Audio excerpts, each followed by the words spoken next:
the things that one of the features that you can add. Some features is you just want to add that, you know, a user you can want to shorten the payment process, because sometimes, you know, customers, you have to check how long does it take from adding goods in the cart to checking out. If it's too long, you're thinking, oh, if this is too long, a customer might quit in the middle, right? Because they're getting confused or it's taking too long. So now you say, okay, how can we improve this process? How can we increase the checkout process or reduce the time from maybe 15 seconds to maybe even under 7 seconds so customers can check out quick? That's really that's a new feature. So you can start to see there's all kinds of possibilities that you can work on to try to get customers, you know, this, what happened behind the scenes. And this is just a company that doesn't have a version control. So now you see a customer, there's always disgruntled customers, you know. They'll come and say, no, I don't like that feature. And now the developer is like, okay, I have to remove it. But now that becomes a problem, right? Now you have to remove it. How do you remove it? He's gonna go and delete all the old code that he's written and start trying to write a new one. You know, and that's a lot of work. You're gonna delete all the work that you've done and then try to add new work. And then when you finish, you come to the customer and then you tell the customer, now the customer is like, oh, I changed my mind. I want that feature back. Yeah, we deal with this back and forth with developers. They deal with this. You don't have to deal with this, but as a DevOps engineer, this is something that you have to facilitate. So now the customer say, oh, I want that feature back, but now you've already deleted the code. There's no way you can find that code. You know, this is why. Why do you think he can't find that code?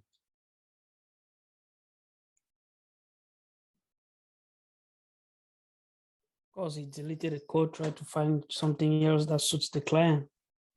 So there's no backup, or maybe no stored in the GitHub or GitHub. Yep, he deleted it, that's true. And then there's no source to retrieve it because he was using old school files and things like that. So now he can't find it. So think about it. All those arguments, all those flows, because when you're changing a feature, when you're writing code, when you're changing features and you're writing code, there's something about that thing that's from creativity. And that's something that you cannot replicate. You can come and solve the same problem, but I promise you, if you write if I come and I write code for the same problem, if I write the first code and I delete it and I come back and write the second code for the same problem, it's not going to be exactly the same solution because it's all about creativity, and that's something that you don't want to lose. You know, because you might come back and not be able to solve that problem as fast as you did the first time. So that's a scenario where you don't have version control, and now you have to go back and rewrite the code. You don't want that. You see, now you have to write the code again, and that's not what you want. So this is the issue that developers were facing back many years back. Even now, you know, I'm just hearing that there's companies that don't have version control. This is what you have to deal with. And then now, you see, for example, these are the issues. These are the issues when you don't have a version control, right? So once you save, all the changes that are made are permanent and cannot be reverted back. So, for example, if I added a bad feature, there's no way I can revert that feature back because I don't have version control. So now when I break the system, I have to fix it. But as opposed to when you break a system, you can just revert and say, okay, I want the old feature back, right? I want the old code back. You could just revert that commit, and all of a sudden you have back the old system that you had. That's what version control will do for you. And then secondly, you know, without version control, you don't have any record. That's the worst part. Once you don't have no record of a code, you pretty much every day is a jungle. Every release is a problem. Because if you don't properly test your release, you're in trouble. You know, and then there's downtime because of faulty update that could cost millions of dollars. This happens here. This will definitely happen. So now let's see the same scenario with version control. You know, and now the same disgruntled customer comes and say, I don't like this UI feature, remove it. You're just like, okay, fine, I'll remove it. What do? You just revert that commit. You know, and then the customer comes again. Sure, I changed my mind. I want that feature back. What do? You recommit the same commit. You know, without even typing a single code. You're not even typing a single code. You're just reverting. You're reverting and re-reverting your commit pretty much. And you see how we do that.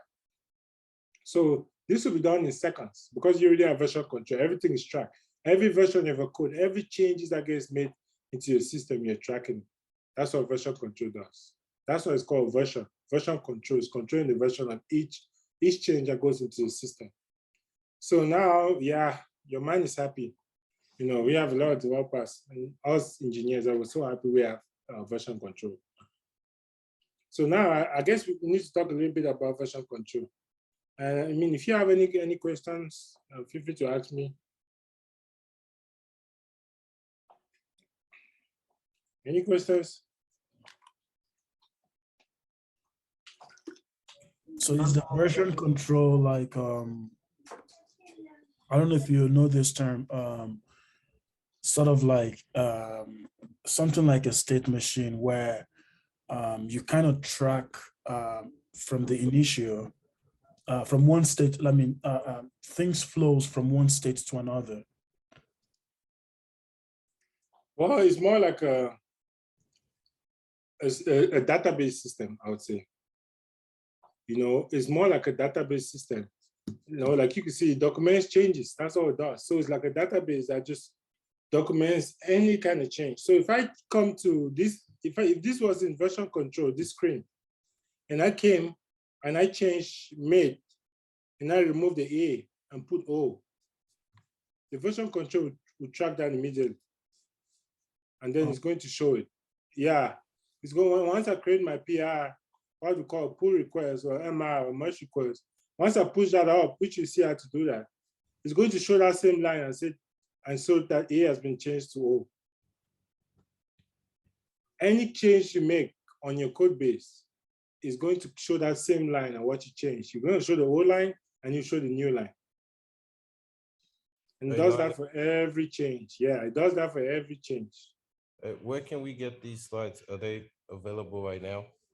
Well, they should be, give me a second. They should be, otherwise, you know, they'll be in the video.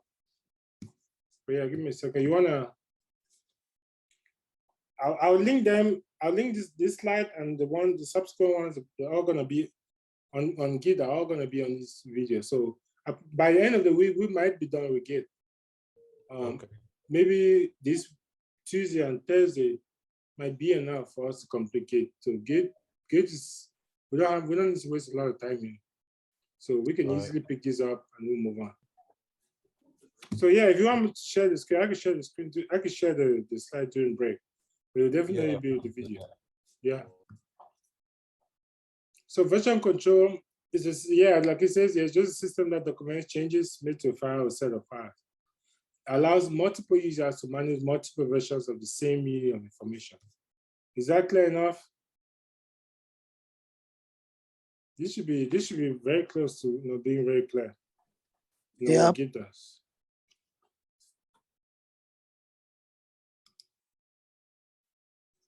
So this is the different kinds of version control system that we have. We have our local version control.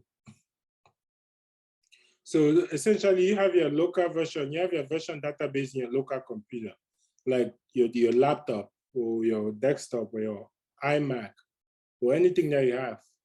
And then it keeps record to the changes that you made to a file, and all you have to do is, update that local database, right? This is all the first types of version control that we had. And so you just make changes in your computer, and you can track changes, you can refer between your computer, but you see there's no collaboration with other teammates with this local version control. When multiple people are parallel working on the same project, I don't know what, Alpha is working on. Alpha doesn't know what maybe Felix is working on and things like that. So now there's an issue because you're just working in your local. So now the solution to this is a centralized version control system. So now a centralized version control system, the centralized version control system, this is kind of what it looks like. You have a local version control, you have a local central server right here. And then you can check out your files. So you can have two developers. These two checkouts here is two developers. They're pulling out the code, making changes and pushing it to the central server. This guy is pulling the code, making changes and pushing it to the central server. So this kind of, this kind of simplifies and helps. It's a big improvement from what we had at the local level. Where all version controls are kept, users can check out and check in files from different machines. But even this still has issues because in case of a central server failure, the whole system goes down. What if, there was a float somewhere and this system got destroyed? This guy doesn't have access to files. This guy, in fact, nobody has access, and then that system is gone. So it's like we call this in IT single point of failure. You never want a single point of failure. You want to have multiple points of failure. Good question about this one. Yeah. Let's say both developers are pushing code into the central server, and they do this push at the same time. How will the machine log those differences? So how will the machine know which one is like the newest version, I guess? Well, I mean, if we all log changes at the same time, it means none of us have the newer version, right? Right. Okay. So the machine essentially what it does, which most of the time is going to quickly change those two. Once you push in those changes, remember, what we're working on is going to be mostly what we call a distributed version control system, right? So what happens is once you push that code, you'll be pushing it most likely to your branch, right? Because when you're working on GitHub, you have what we call branches. So when let's say I pull out the main code, I'll create a branch off of the main code, right? So let's say the main code is called master, or it's called main. When I pull the main branch, I can make a branch off of that main branch. You will see how we do here. It's very easy. Once you make a branch, you can name the branch whatever. You can even name the branch the feature that you're working on. Even though most times now we name the branches off of the ticket number on Jira. Anyway, so you have your branch. So when you push that branch, the only time that you can conflict is when you're merging to master, right? So I could push my branch to the distributed, which we're gonna see, push my branch to the distributed center. From there, you create something we call pull request, which we're going to talk about. And then now they're going to review it. And if there's any conflicts, right, it's going to pick it up. And it's going to say there's a conflict here, you need to resolve the conflict. And then you can resolve your conflict and then you can merge, pretty much. So it's not going to merge if there's a conflict in code. So if two people are making changes to the same line, pretty much, in a certain scenario, it might succeed if they committed at different times based off a master. At certain times, it might say we have a conflict, and they will even tell you how to resolve it. Okay, thank you. Yeah, man. So now this is where we're boiling to. So this is what every company, uses, and you as a DevOps engineer, you're going to use a distributed version control system. You basically have a database in your local machine, and then you have also the remote server. And in our case, the remote server will be hosted by any version control system, right? It could be Git, right, like GitHub. GitHub could be your remote server. It could be other remote servers like GitLab, right? It could be GitLab. It could also be, there's many others that claim to be, for example, there's a few, let me see. Let me search and I can tell you a few more the repositories that you could use out there. Some of them are free, some of them are not, but you can be sure that Git is free. There's organizations that use Git, but Git is definitely free. I know one of the other companies I was using, they were not using Git. They were using this other version control, but it's all the same idea. You have a remote server.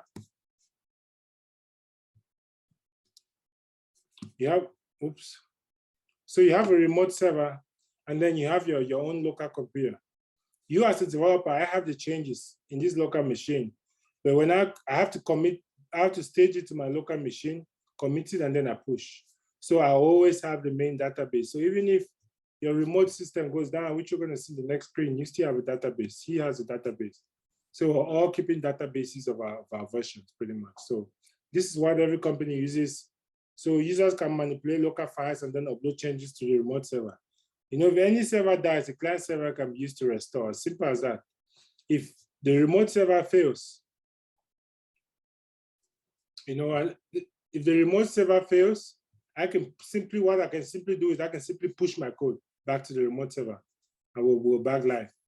If my code fails or if my database fails, I can just take another machine. I can pull back the code into my database and my database is up to date. So this is like you have multiple points of failure, which is the key when working with version control, any kind of applications. The only issue would be is if your branch is not, if it's not current to the remote branch. If your branch is backwards and you haven't git pull, you haven't updated your branch, then you could push back maybe a code that is lagging behind. But that's the worst that can happen. But I promise you, it's probably someone that has an updated version. Anyways, I guess this is the reason. I mean, this graph pretty much says it for itself. Why people choose Git over all these other Apache subversion, you know, all these other complicated softwares. Just because Git is just better. You know, look, you can see from here, the usage rate has just been going up, and I think it's going to keep going up. You know, and the reason is because Git is just better. When we start using Git, you see why I think Git is better. It's so easy to use, and it makes things move pretty quickly. So I'm a big fan of Git. I use Git a lot. I have my private Git repository that I have some projects on, you know, and then every company that you work for, they will have a main repository that you work with.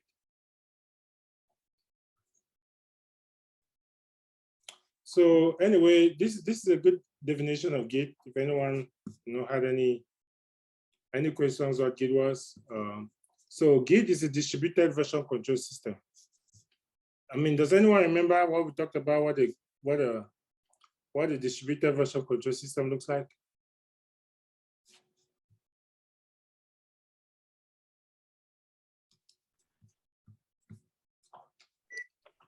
Hello. Yeah. Yeah, can you say it again? Yeah, I was just asking if someone could, maybe someone remembers, what we said about distributed version control system. What is the setup like? I mean, you have a remote server and then you have your local servers. So that way that creates a foolproof system where you don't just depend on your remote server. You have your local servers to be able to bounce back and forth information. Yep, that's pretty much it. And Git or GitHub will be a remote server. Once you create accounts on GitHub, GitHub is your remote server. And then your local machine will be your local database server that records your changes to your document. So that's it. That's it. It's not that complicated. So every code you put on GitHub, you're probably going to have a copy on your machine. And if you don't, you can always pull a fresh copy every time. And you can be sure that Git is always going to be up and running. Ever since I started using Git, there's never a day that I couldn't get to my code. So it's open source, as you can see. So Vitaly, you don't have to pay any money. I'm glad to hear that. Speed, data integrity, non-linear flows, anything you can think of.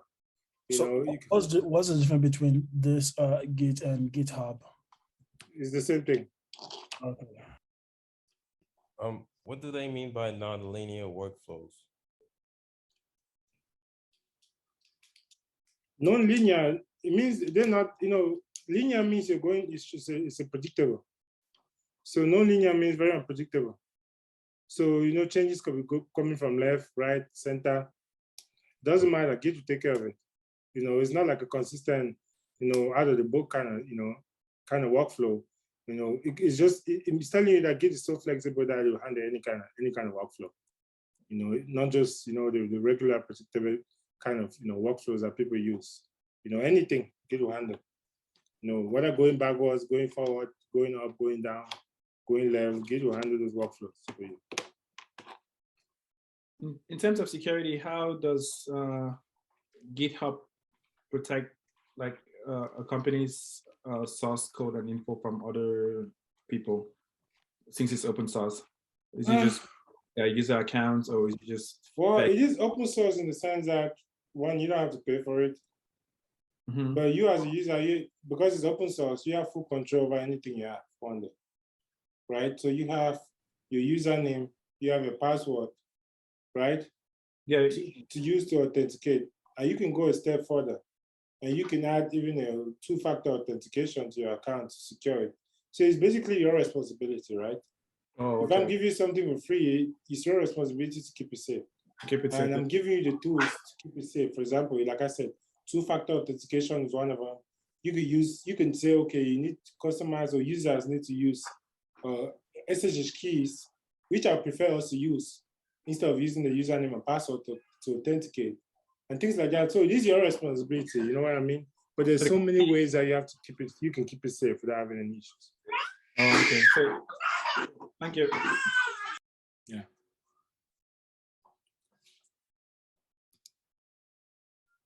So this is our regular, our normal Git workflow. So essentially, this is normally what happens. So you have your developer, there's a working copy of the machine. See, you have developer A and you have developer B. So when you pull from a repository, essentially what you're doing is, you're pulling recent changes. You're pulling recent changes. You're keeping your system or your local database up to date with the remote. Because even though you have two databases, this remote repository is considered the source of truth, because this is where everybody's final work ends up. So you might as well want to be, updating from here, from the main branch before working. So each time you want to work, you want to make sure that you're updated, and then you can start working because everyone comes from here. So you have your developer one. You see, he has a working copy of his machine in his machine, and the first way when you use Git, the first way you do to really push your changes to the remote server is you have to stage those changes. And the only way you stage this is you add it to your staging area. And it's simple. We're going to practice all of that. But you just git add, and then you put the name of the directory, and that's it. You add it to your staging area. Once it's in your staging area, you need to commit it to your local database. Until you commit it to your local database before you can push it to your remote repository. So once you git add and you add it to your staging area, now you can say, okay, let me commit, and you use git commit. That's it, git commit, -m, you put the commit message, which is very important. And then you commit to that file. Since it's in your staging area, you don't even have to name anything in the file name anymore. Once you stage that file, you can just git commit, put the commit message, and it's going to commit that to your local repository. And then from there, all you have to do is run git push, and you push it up to your remote repository, and your job is pretty much done. And then once you get to your remote repository, now you're going to go in there, and then you're going to create a request, pull request, and then have people review it. And once they review it and they approve it, now you can merge it into the main branch so other people can start consuming it pretty much. Yep, you have your local repo where you commit to, user accesses our file through the local repository, and then you push the changes to the remote, just like, we talked about. Yeah, any questions?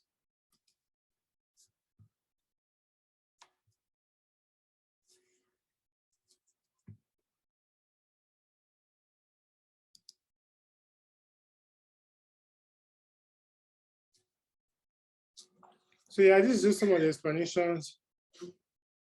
So all modified files will go in the staging area. So if let's say I made changes to my Git repository and I didn't push that to my staging area, that file is going to, if I hit Git status, it's going to tell me the files that are tracked and the files that aren't tracked. And the files that aren't tracked is telling me that is not staged yet. So if you see a file that's not tracked, now you have to write git add to add it to your staging. And then from there, you can push it to your local repository. Now it's just conceptual. We're going to do all of this practice with real code. And then you see exactly what I'm saying. So this particular video, if you can go back and watch this video and just get the concepts in your head real quick. And then once you start doing practice, it will be a lot easier. You see how easy Git is. And then we can just wrap this up pretty quickly. So this is one of the main commands that you have in Git. Keep in mind, every new repository, if you go to a new company, or if I wanted to work on code, the first thing you have to do is you have to have that code in your local repository. So you have to clone that code pretty much.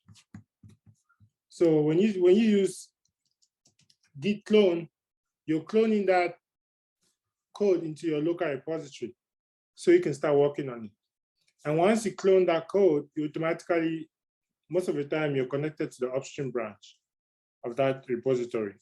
If it's not yours, and then you have to have a request, you have to make sure you have the right permissions from the owner to make any push any changes back. But you can always clone. Another thing you can do with the repository is you can always do what we call, if you're working on the UI, you can always fork the repository from someone else. So where are the annotations? Let me show you what that is.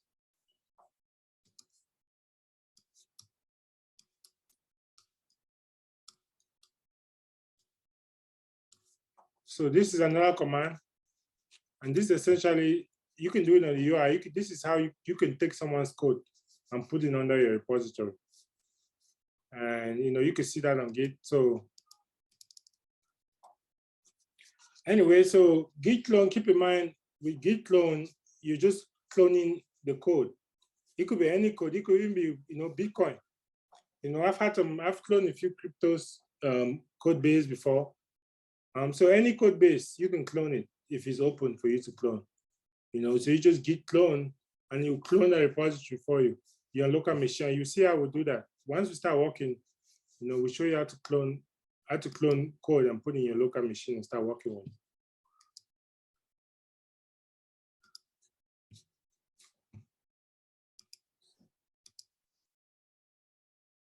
And then we have our Git commit. Remember when I told you that when you stage a code, you have to commit into your local repository, because remember, you have two databases. You have a local database that stores the changes, and you also have your remote database or a remote repository that everyone uses. Developer B uses that same, and you use. So whenever you want to put a code in your local database, because you have to before you can push it to your remote, it's just how it works. You commit that code, so you just git commit, and then it will commit it for you. That's it, git commit. And you put -m, you could put the commit message if you wanted to, which it makes sense to put a commit message just so people can know what you pushed in. But that's it. Once you commit into your database, and then you can just git push and you push it. Easy commands, and you push it. So once we start doing this, you see how direct Git is. I really think this should be pretty straightforward. People are going to understand this easily, and we're going to be able to push some codes. So this is the last command, which is git push. And you're essentially pushing that to your remote branch. So once you do that, everybody can see it. Yep. Once you push, now this guy can see your code. Developer B can see your code. Developer C can see your code. And anybody else using the same repo can see your code. Any question? Yeah, I had a quick question, but I think you answered it, but I have to follow up. I was going to ask, when you're working on GitHub and you're pretty much having a mirror version of your code in GitHub, is that correct? Yeah, you have until you start working on your branch, and then things start changing, right? Yeah, and then when you're also working on your branch, like you were saying on the main, there's a main server that you push code to, but you're working from your terminal. When you're working in your terminal, though, you're not working on like the entire code, right? Let's say Walmart.com. You will just be working on a tiny portion of the, code, right? Yeah. Oh, okay, cool. Thank you. Yep, no problem. When you said when you use the term clone, is it like having a copy of that file? Yep, everything. Everything. You're cloning the entire code base, the entire repository. That's the clone. All right. So I want the exact thing on my local machine, pretty much. So when you have it cloned now, you can from your local machine make changes to it, right? Yeah. Now you can make changes. All right. You clone. So this is the reason why you use clone. You join a new company, and they give you a laptop, and they give you access to, let's say, the GitHub repository, right? But now, for you to start working, you need to start cloning that code so you can start working on it, right? So you start cloning that code and putting in your machine, and that's it. So you can start. Otherwise, you won't be able to make any changes. Even if you're working on Terraform or you're working on any kind of your pipelines, But anyhow you're building them, your code base, you build codes, you deploy scripts. To work on those, you have to first of all clone them. And then now you can build off of. Unless you went to a company that had nothing and you had to build everything from scratch, which I've never seen that before. But remember, each company you go, you have to clone the code before you can work on it.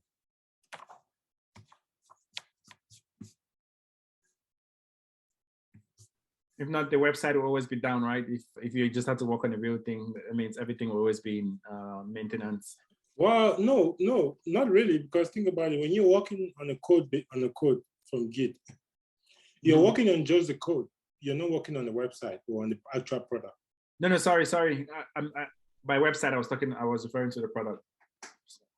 Well, yeah, there's companies that actually say have those monoliths. But yeah, like you said, when you're changing just a little part of the code, but that could still be detrimental to the functionality. That's why you have to go through testing and all that stuff before you can be able to push to production, right? Which we're going to be doing with Jenkins. But it all starts from Git. Cool.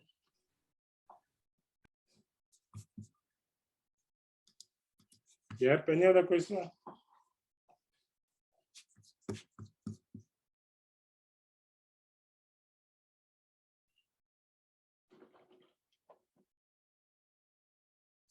All right. A business question, but how does, if Git is free and there's no subscription fee, how do they, and they provide free services for multi-million-dollar companies, how do they make money? Do you know? Well, now they're starting to. So this is it. They're selling features on Git now that you have to pay, right?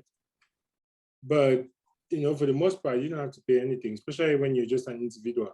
You know what I mean? If you want, so just like when you start doing DevOps, you realize that there's many open source products, but those same open source products, they're going to offer you that, okay, we have our own, developers that can help you do the same thing if you pay for it, but you don't have to. Remember, if you're using open source and you're not paying for it, you're responsible, right?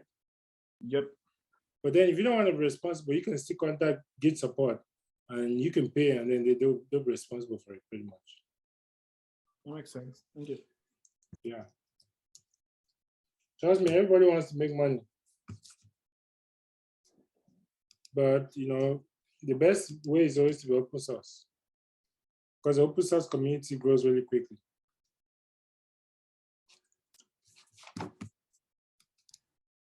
Then is there also, does GitHub provide like peer-to-peer review where you can upload your code and say, hey, here's my code, look for a mistake and give me feedback? Well, obviously, I mean, without that, and then Git will be highly deficient, wouldn't it? That's the main purpose of Git, collaboration. So when developer A pushes the code in, especially when you're working on a branch, all companies, when you work on your branch and you push that branch to your remote repository, before you merge it, you have to create what we call a pull request. And that pull request, you have to put certain people to review. When they approve it, and then you can merge that pull request. You get it now? So yeah. I'm just saying that because like with open source, one of the good things about open source is peer-to-peer review. So I was curious, but yeah, it makes perfect sense what you said, like in the way it works. So this is another command, and I use this a lot. So I always use git pull for some reason, but git fetch will do almost the same thing, a more effective way, if you will. But fetch, you see, he updates your branch. So before you start working, you can just quickly git fetch, and you automatically update your local repository, and then you can start working. I usually just use git pull. As you can see, the pull here is almost like fetching, as you can see here. So pull is like a step lower. It's like you want to pull everything. Fetch to do exactly the same thing. But now the difference is, even when pull updates your working repository, but fetch updates your local repository only. Do you see the change? When you do git fetch, it updates just your local repository. When you do git pull, it updates your local repository and then also updates your working copy. That's why I like to use pull. It's like I told you I'm a lazy engineer. You know, I like to shoot 2 stones with 1 bird, or 2 birds with 1 stone, pretty much. So I'll use git pull and you fetch, and you also update my working directory. Anyways.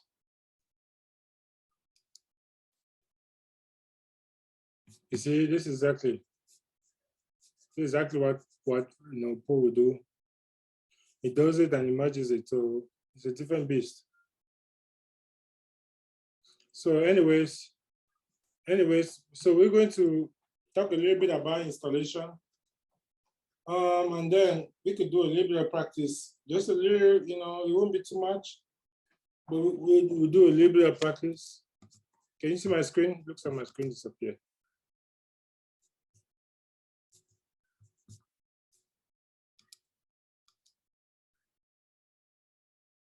So anyways, that being said, I'll go to my local and we can talk about a little bit about maybe, you know, Git commands and, you know, how we'll go forward from here. So there's 2 things when you're working with, let me stop share real quick. So when you're working with Git, there's 2 things you have to remember. You can Git clone and you can use that on your local machine, or you can actually use what we call VM, or how do you call it? We call it VS Code. So it's an IDE. So I'll show you the difference, but you quickly see that an IDE is more efficient, and that's what we all use. You know, I personally use a lot of IDE. I used to use IntelliJ IDEA, but now I use VS Code mostly. So we'll do both, you know, in the next 5 to 10 minutes, you know, let's see if we can just get VS Code in our machines first. That would be nice to have. You know, just a quick, it's called VS Code, but it's virtual. I don't know if people have used VS Code before. Alpha, I know you use VS Code. It's pretty easy. I'm not familiar with that. But I'll share my screen real quick and you can see what VS Code is. All right. We'll get to it later. We'll do it the hard way. We'll do practice. We can practice the hard way or the boring way. And then once we open VS Code, I'll show you how easy VS Code makes things. So where's let me share my screen.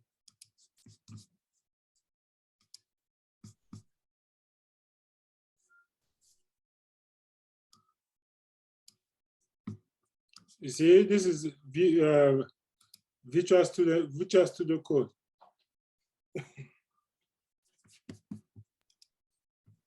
I have it. Oh, awesome. Ah, boy, it's on my window computer. Shit. No, you have your Mac? Yeah. This is Mac. Just download it. You need to have this thing in every machine you use. You know, I don't know if I have it on this. If I don't have it on this machine, just because I don't use this, I just started recently using this machine. But you know, it's a necessity. Are we supposed to download it? You should, to make your life easier in the future. Are we downloading it right now, or it's something in the future? Well, I would advise that you could try to download it. We have some time. You could try to download it right now and see if you can access the community download is the best one, right? Yes, it's the free one. Community VS Code is free. Vital, you don't have to pay, but I think it's really cool. And I'll show you how to use it.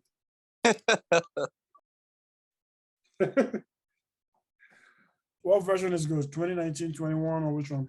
Well, I always get a recent version of everything.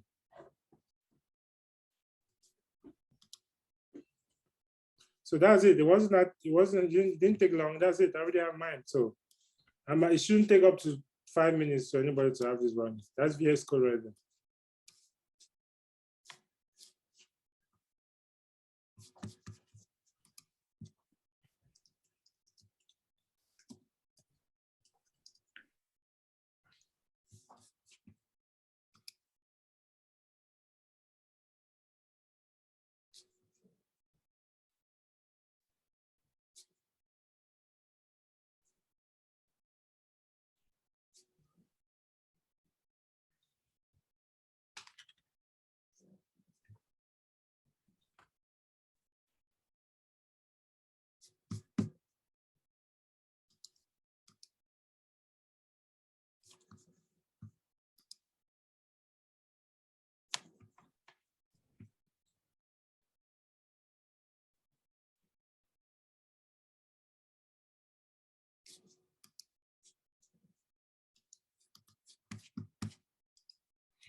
Excuse me. Yeah. Yeah. Okay. I downloaded the code and I'm still trying to download the code, and it took me to a page. It's asking me all these questions like synchronize to find your other device, one shot to access. Do I have to click all that or just? Well, the only thing I did was I hit download, and then I had you using the Mac, right? Yes, sir. Yeah, one thing I did is I hit download and it just downloaded the file, and I just click and open it. So if you want, if you want to share your screen, I'm more than happy to. I just wanted to have this, and then before we can, go for a break and come and then do a little bit of practice. Feel free to share your screen if you want. Is everybody else good? Yeah. What version did you guys get? Is it the one that says Visual Studio Code? It has to be the Visual Studio Code. Okay, okay, cool.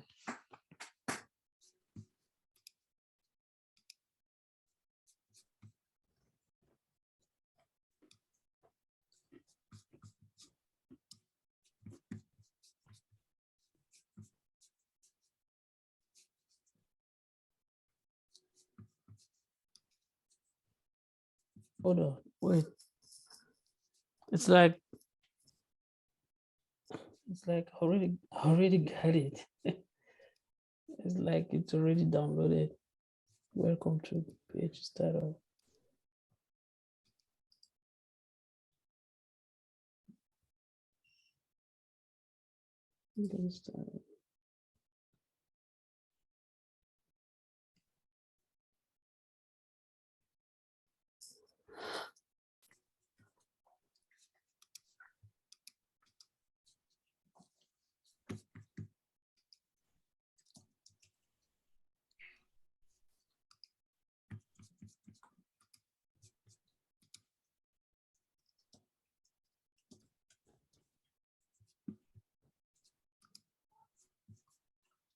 So, anyways, I'm hoping that it shouldn't take, if it takes you more than 2 to 3 minutes, you should probably let me know, because it shouldn't take that long, and then you can try to troubleshoot the issue.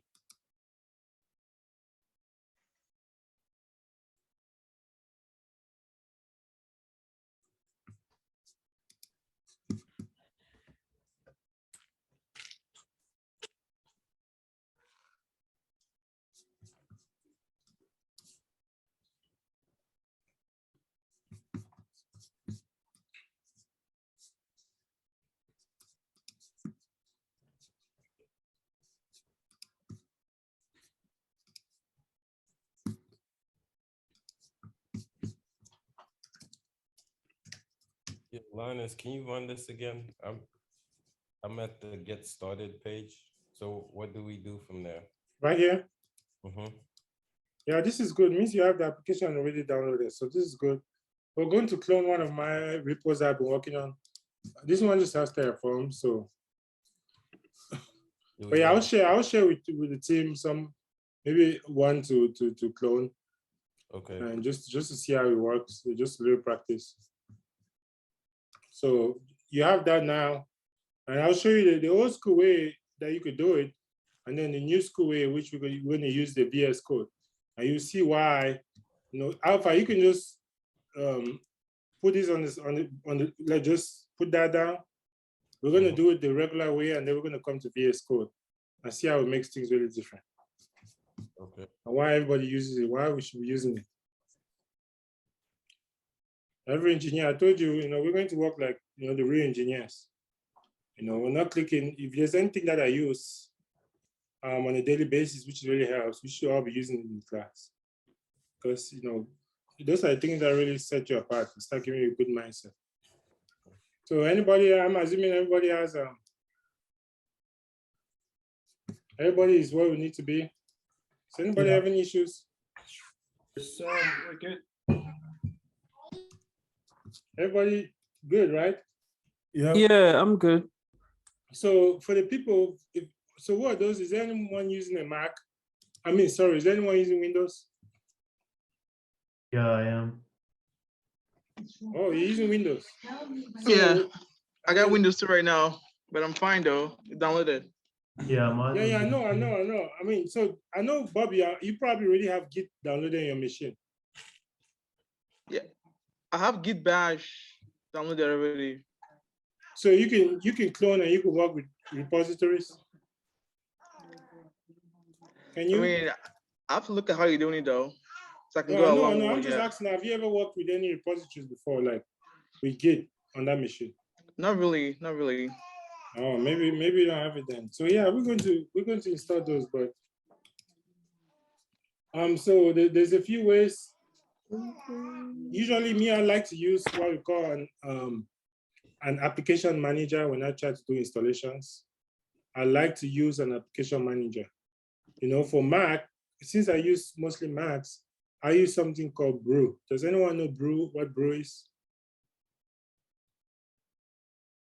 So I like Package Manager because the Package Managers, they usually have all the packages for you, and you don't have to do any kind of magic to install something new, right? You can just use one command and do all your installations, centrally managed and things like that. So I'll show you all the one I use for Mac, and then there's one for Windows that I used to use when I was working on Windows installations for my previous company, and see if that can also help you install for Windows. It can help you install applications as well. So for the Mac users, we're going to install Brew, and you're going to thank me for this Brew, because Brew is, let me bring it right here. So for Mac users, this is a little guide to install Brew. I highly recommend you follow these instructions. And this is just a shell script that will install Brew for you. You know, and then once you have this, can you access the Mac users? Go to brew.sh, copy this, go to your terminal, and just run it. And that's all, and just follow the instruction, and that's it. You have Brew. And Brew will be in charge of managing all our installations. Are we doing this in the Mac terminal, or we're doing Mac? This is just Mac for Mac users in the Mac terminal. Yes. Okay. All right. So if you don't know how to access the Mac terminal, let me know now, and I'll tell you how to access it. I don't know how to access it. Just hit command and space, and then just type terminal in that search box, and you see a terminal pop up, and you just double click. Let me show you one, like on my screen. Yeah. I see it. Yeah. Yeah. So there's the terminal. So is that where That's why you just paste this command and just hit enter. It's just like a Linux shell, pretty much. So you should be familiar with it. but how do I paste the command? Like, how do I get it? Did you go to brew.sh? Right here. Hang on.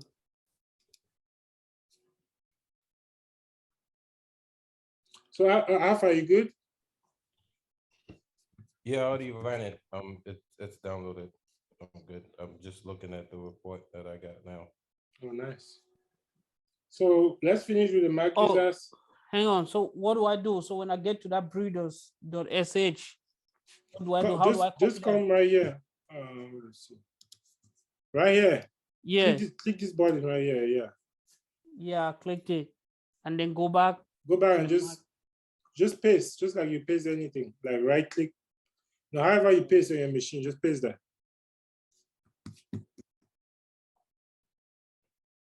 And then click enter. Hit enter. Yep. It's taking you to the web again. That's what it's showing you.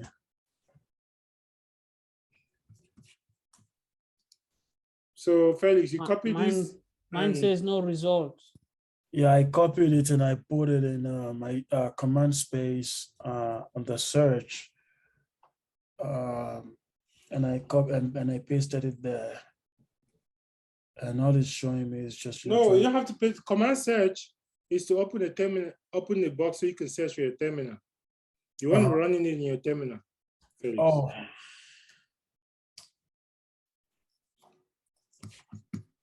Okay, I should run it in the terminal. Yeah. Hang on. So how do I run it on the terminal then? You paste it on the terminal and just hit enter. We'll do everything. And you just follow the instruction.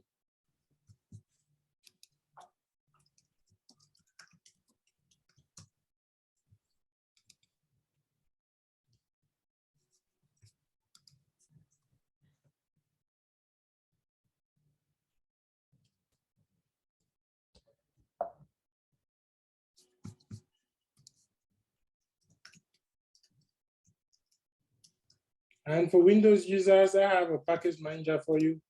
A lot of people don't use this kind of package managers because they're not developers or they're not engineers. So they don't know the importance of a. Man, when I do that, it tells me no results. I don't know. Well, can you share your screen? I'm using two computers. That's the thing. I'm you can share the one that you're installing on. No, the one I'm installing on is not the one I have. I mean, you can call from. Let me Pull up Zoom on the other one. let me log into Zoom, the other one. Well, yeah, because if you you watch my screen. Oh. If you see my screen, yeah, this is what I need to do. That's your terminal. Yes. Open your terminal, come here, you can just paste it in, right? Uh-huh. And then hit enter. That's it. I can't do it because I already have Brew. Okay. Yeah, hit Man, enter. I was doing something. Man. It's okay. Yeah. I'm lying. Man, you're sounding like you're using some kind of juju in the background. On two computers. You have to mute one of them. Out of space right now. I did. I muted one.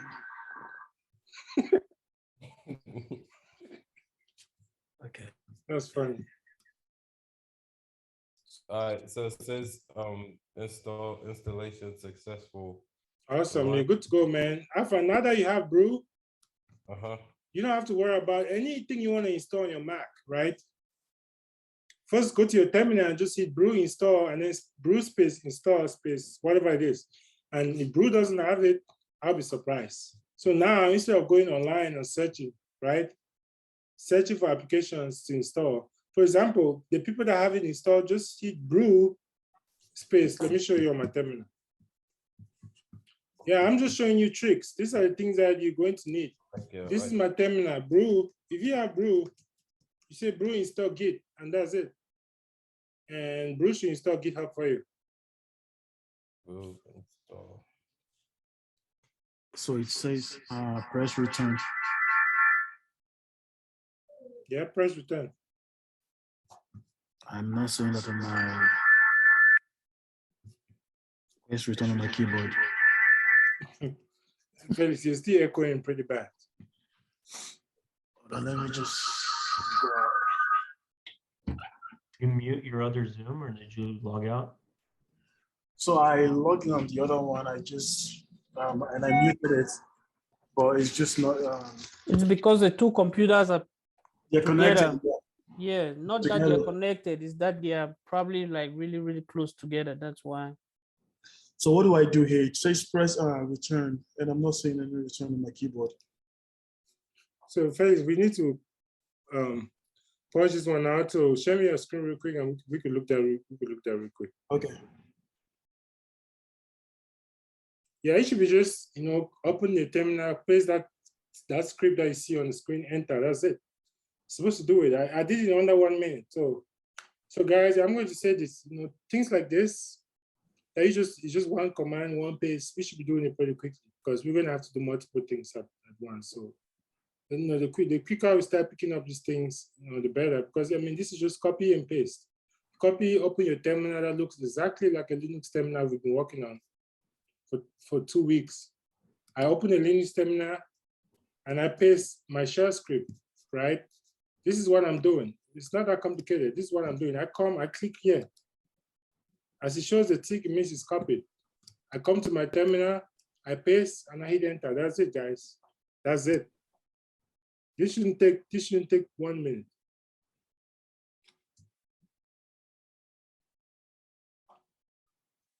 Tapping home recall. I'm just watching today because like I explained, I don't have my laptop on me, so I'll install it tomorrow. Yeah, it's 2 commands, but you'll be done very quick. Yeah. And then we have, once you do that, and then the people who have that brew install Git, what happened? I downloaded Git. It's done. It's giving me a summary. It says I can run brew cleanup .git. I don't know what that means. So you're good. So hit Git space dash version dash V just to see if it gives you a version. Git space. Dash V, yeah, that's the version. Okay. Git space that. Do we have to install Git as well? Yeah, that's why we have brew, because with brew, you're going to use brew to install any other package that you need to install from now on. Oh, okay. It'll just be a one-liner. Is it 2 dashes? Okay, mine says You done. can put 2 dashes, yeah. Resolving details done. What does that mean? Am I done? When you're done, it's going to tell you that installation complete. Oh, okay. So I think they changed the options, bro. The V doesn't work. You have to. So you type put it. double V. You have Or to. it type could the be double V. See, this is you try 1V, or you try double V and then type the entire version. You could try, you know, two. You have to type version Fuck out. me on GitHub. So Linus, I can't really share the screen. It says it is disabled on your end. Okay, get version 2.34.1. Yeah, you just try one of this, or you try one of them, and it's going to, you see, That one works, this yeah. one worked, yeah. Yeah. So I got 2.34.1. You're good, it means you're installed. So who couldn't share screen? Let me check the screen share settings. Me, I'm trying to share, but it is disabled in your end. Let's see, screen share. Oh, maybe it's because I'm sharing, Felix. Oh, okay. So anyway, before we go to that, if you're a Windows user, this is what you want to install. Can you go to this website? It's like your own kind of brew, but this is like my hidden secret. I'll copy this and put in the chat. This one is for Windows. It is for Windows.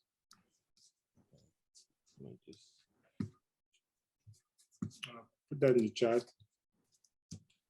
And this will be your package manager. It's in the chat. Just go on there and install that. Follow the instructions. Excuse me, sir. Yes. Okay, mine finally took me to a spot where it says Ramesh MacBook Pro and then Ramesh Eta $. Am I supposed to put like a password or something? Oh, it's still working. It should be. Yeah. Wait, Nessa, are you talking about to install Git? Me, no, I'm still the homebrew. So now the screen is free. Anyone want to share that screen? Okay.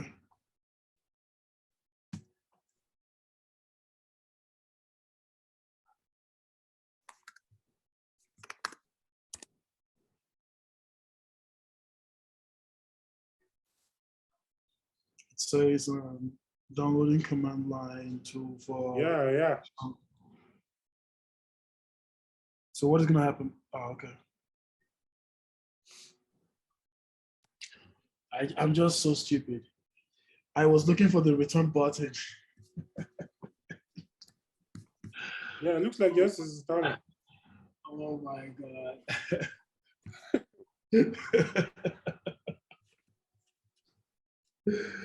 It was just right in front of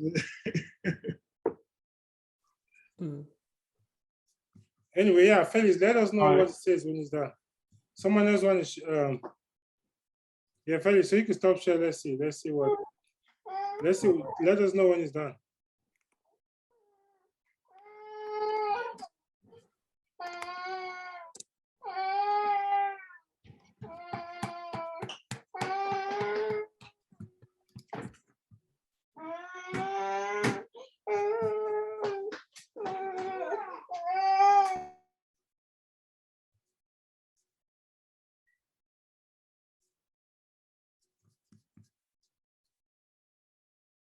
So was anybody else having problems? So Let me share my screen. Yeah.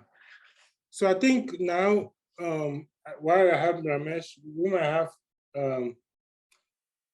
So what do you think? We have a 10 minutes break, 10 minutes break, or we just have maybe 15 minutes break, or we can have 10 minutes breaks, or maybe 2, and then in between. Since we can have, no, actually it's going to be 15 minutes. So Can you see my screen? Yeah, do we guys want to have 15 minutes break right away, and then we finish? Like halfway, we have 15 minutes break, and then we finish it. Or do you want to have 10 and then we could finish the class a little earlier?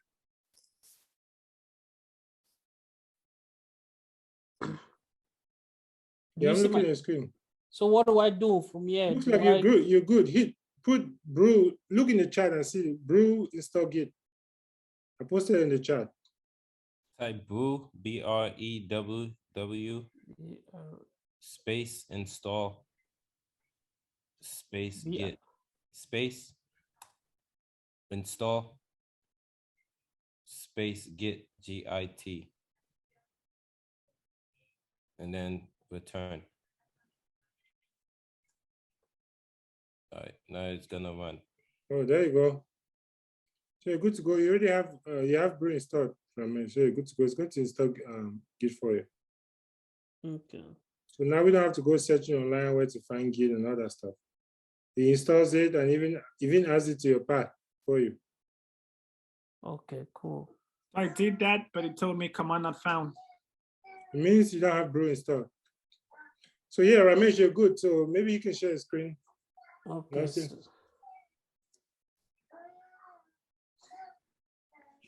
I was thinking that was the command to install brew. No, that's after brew. Did you paste the command? Did you paste? Guys, we have to. Yeah, I did paste the copy and command. paste. Yes. Was it installed? It looks like it, yes. So if that's the case, then if you run brew install git, you should install git. Yeah, I can share my screen if you want. So maybe I'm missing a step. The Xcode command line to install.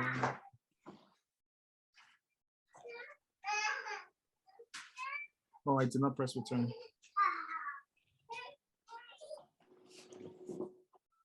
So now it's working. So guys, I'm just going to go ahead now since we're already at the installation stage. Any update from the people using Apple Windows?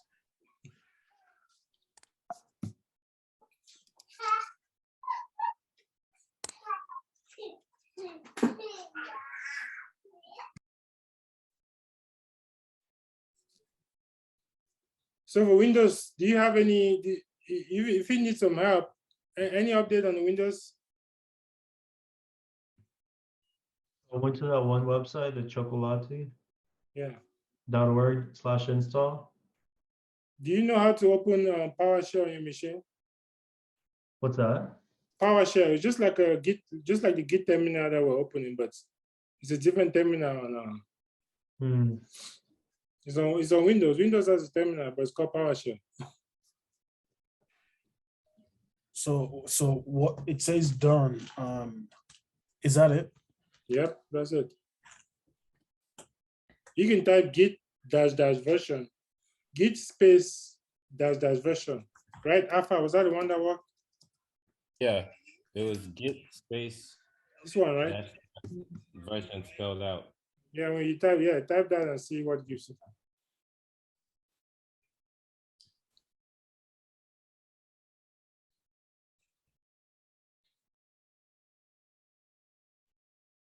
So Vitaly, Yeah. it's pretty. So when you go to your machine, you know how you search on Windows, right? Yeah, so I found the PowerShell here. Open the administrative. Oh, you have to open it as an administrator. Looks like you're not open as administrator. Close it, go back and search, and open as administrator. PowerShell, right click. Yeah, run as administrator. That's it. Yeah, perfect. So now you're good to go. Go copy that command. Yeah, there it is. This is your own shell.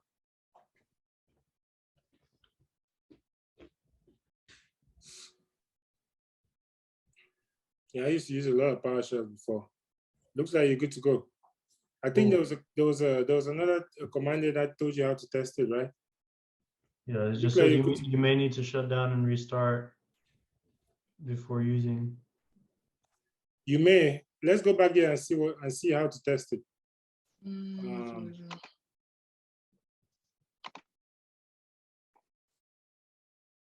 Yeah, let's go back to that page, that chocolate page. Oh, okay. So it says there that you can type choco.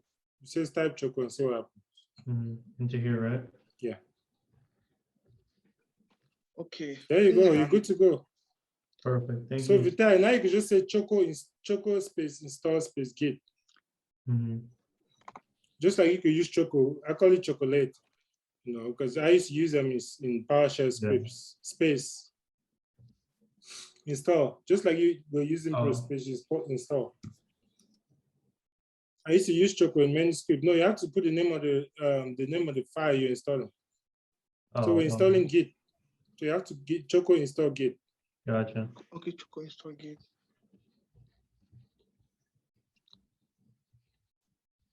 Like that?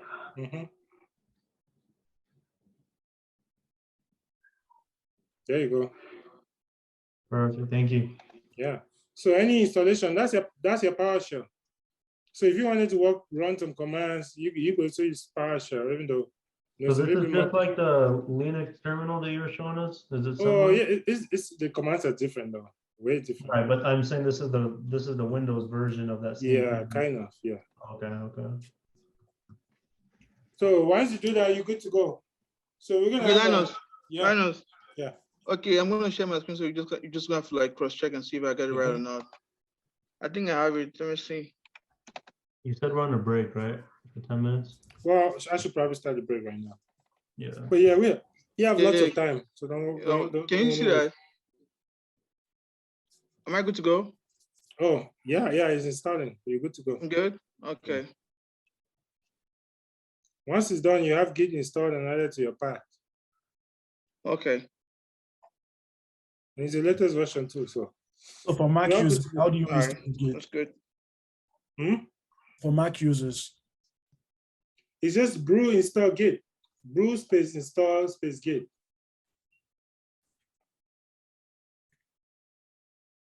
So provided you don't have any more errors, you should be good to go. So yeah, right, Felix. yeah, I'm good to go. Yeah.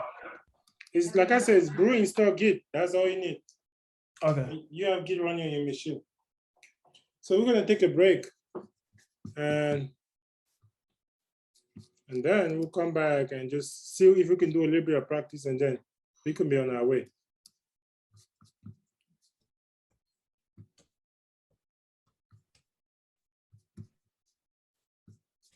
See you all in a little over 10 minutes. All right.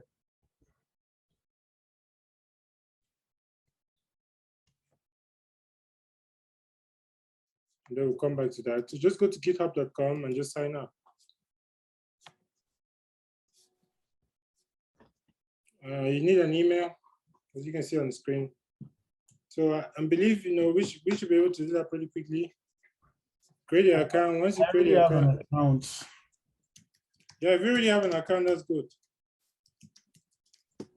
Because I remember that I used it for one of my while I was still in college. Yeah, and then create your password. I already have a GitHub account, so I don't want to create another one.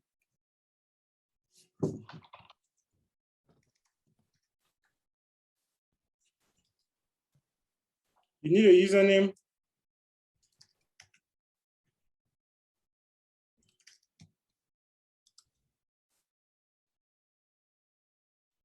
Well, I usually say no for these things, but you can do whatever you want.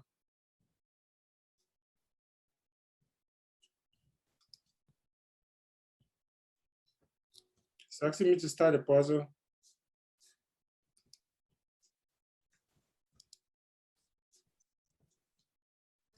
I don't know what Sparagus is, but That's how many team members will be working with you? You can just put any number. Maybe a team. You put 5 people. You could put. So I'm creating mine. So you just follow the steps, and we'll send you a code to your email. You just paste that code, like I'm doing right now. So me, I'm just gonna put 2 to 5. 179628.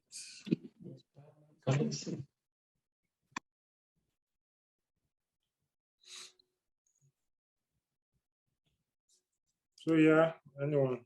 Do we select all of them? Yeah, you can. They all seem useful to me. As long as I'm not paying.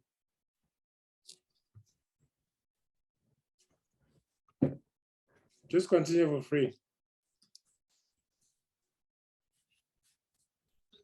That almost gave me a seizure. Yeah.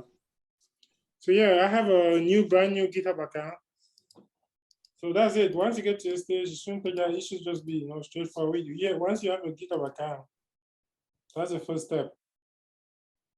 Now I'll show you 2 ways that you can authenticate your GitHub account to your local machine.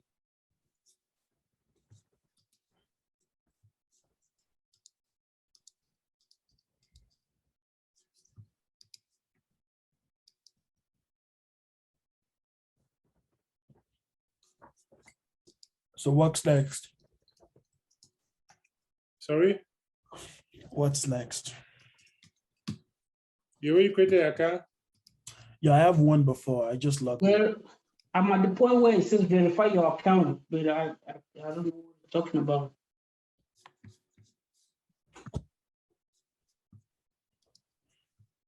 I went back to my email to see if maybe they sent me like a verification. Oh, okay. Oh, no. Ubuntu.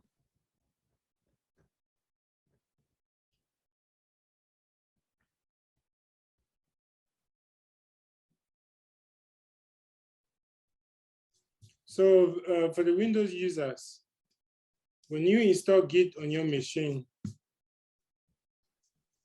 it should come with something we call a Git bash.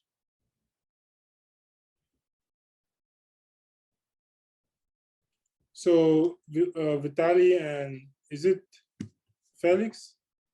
Huh? No, I'm using Mac, not Windows. So if you have Windows, Vitaly, can you try searching for the Git bash? That'll make your life a lot easier. Yeah, just in my programs. Yes. Yeah, it comes up. Git bash, git GUI, and then git CMD. Yeah, Git bash is what you're looking for. Okay, it pulled it up. Awesome. So Windows users, for Mac users, you just use a terminal. So there's these 2 commands I see on the screen. Mhm. Oops. You see these 2 commands? The first one is git config -- global, and then you put the username that you used, right?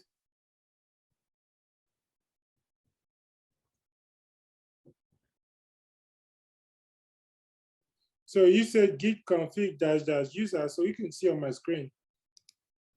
I'll put on my screen is git config -- global,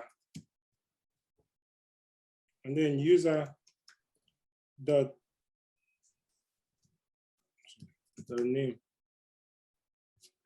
How important are spaces? Did you put a space between config and the --? Yep. Okay. And then in this, then open bracket and then put your username. The username you choose. Remember when you create your account? And then once you run that, you do the same thing and just put your email. So the second one, you're putting your email in this space right here in the double quote. So if my username was this was my username, I just put it in there and I hit enter. Or if you just type git config -- global user .name, and enter, it's going to prompt you now to put your username. But you can just apply it in that little